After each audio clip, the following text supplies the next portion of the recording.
ইফতার মাহফিল তো দূরের কথা, জনসভা তো দূরের কথা, আমাদের সকল অফিসগুলোকে বন্ধ করে দেওয়া হয়েছিল, আমাদের চলাফেরাকে বন্ধ করে দেওয়া হয়েছিল, আমাদের উলামায়ে কেরামদেরকে জেলে নিক্ষেপ করা হয়েছিল, আমাদের সকল ব্যবসা বাণিজ্য শিক্ষা প্রতিষ্ঠানকে অচল করে দেওয়া হয়েছিল, মানুষের কথা বলার অধিকারকে ধ্বংস করে দেওয়া হয়েছিল, এমনকি মানুষের সবটুকু স্বাধীনতাকে নস্যাৎ করা হয়েছিল, এমনকি এই বাংলাদেশের স্বাধীনতা সার্বভৌমত্বকে বিকিয়ে দেওয়া হয়েছিল।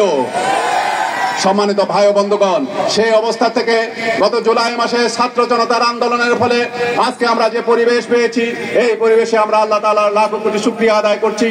আর সেই আন্দোলনে যারা শাহাদাত বরণ করেছেন, বৈষম্য বিরোধী ছাত্র আন্দোলনের ছাত্ররা সহ সকল ছাত্র জনতা যারা শাহাদাত বরণ করেছেন, আল্লাহ তাদের শাহাদাতকে কবুল করুন।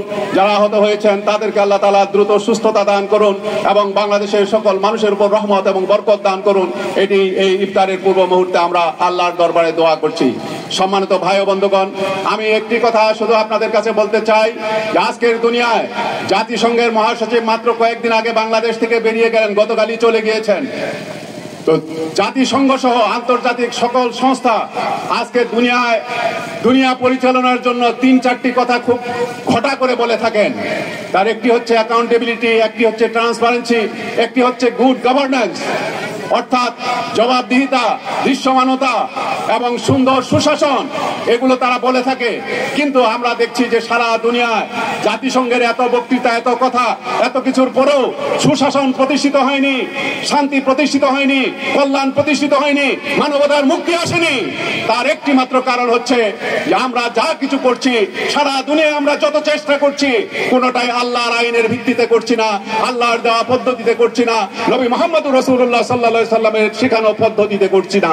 কাজে আজকের দিনে যদি সত্যিকারে আমরা বাংলাদেশকে উন্নত করতে চাই, বাংলাদেশে শান্তি আনতে চাই, বাংলাদেশে কল্যাণ প্রতিষ্ঠা করতে চাই, সারা দুনিয়ায় শান্তি নিরাপত্তা নিশ্চিত করতে চাই, তাহলে আল্লাহর আইন আল কোরআনের দিকে ফিরা ছাড়া, ইসলামের দিকে ফিরা ছাড়া আর কোন রাস্তা আমাদের কাছে নাই। আমাদের সামনে একটি রাস্তা, সেটি হচ্ছে ইসলাম, ইসলাম এবং একমাত্র ইসলাম। ইসলাম ছাড়া আর কোন রাস্তা নাই, ইসলাম ছাড়া আর কোন পথ নাই। তাই সম্মানিত ভাই বন্ধুগণ, বৈষম্য বিরোধী ছাত্র আন্দোলনের এত রক্তের পর, এত রক্ত দেওয়ার পর, এত জীবন দেওয়ার পর আজকের এই দিনে আমি বলতে চাই যে যারা এই দেশে রাজনীতি করছি, যারা এই দেশকে গঠন করার চেষ্টা করছি, তাদের সকলকে এই রমজানের শপথ দিতে হবে যে এই রমজানে কোরআন নাজিল হয়েছে, আমরা সকলে কোরআনের ভিত্তিতে, কোরআনের আলোকে নিজেদের জীবন সাজাবো, সমাজ সাজাবো, রাষ্ট্র সাজাবো, আন্তর্জাতিক অঙ্গন সাজাবো, আমাদের পার্লামেন্ট, গণভবন, বঙ্গভবন, আমাদের সবকিছু আল কোরআনের ভিত্তিতে গড়ে তুলবো। কোরআন ছাড়া আর কিছু চলতে দেওয়া হবে না। যারা কোরআন ছাড়া অন্য কিছু করে, কোরআন ছাড়া অন্য মতবাদ দিয়ে রাজনীতি করে, তাদেরকে অনুরোধ করব সেগুলো ফেলে দিন, তওবা করুন, কোরআনের পথে আসুন। কোরআন ছাড়া দান্দাবাজি দিয়ে বাংলাদেশে আর জায়গা পাবেন না। বাংলাদেশে আপনাদের জায়গা নাই। চান্দাবাজ ধান্দাবাজদের আশ্রয় বাংলাদেশের মানুষ আর দেবে না, দেবে না, দেবে না। বাংলাদেশের মানুষ আজ সৎ মুত্তাকিনদের শাসন চায়, বাংলাদেশের মানুষ আজ সৎ নেতৃত্ব চায়, বাংলাদেশের মানুষ আজ নবী মুহাম্মদুর রাসূলুল্লাহ সাল্লাল্লাহু আলাইহি সাল্লামের তরিকা অনুযায়ী যারা চলে তাদের নেতৃত্ব দেখতে চায়।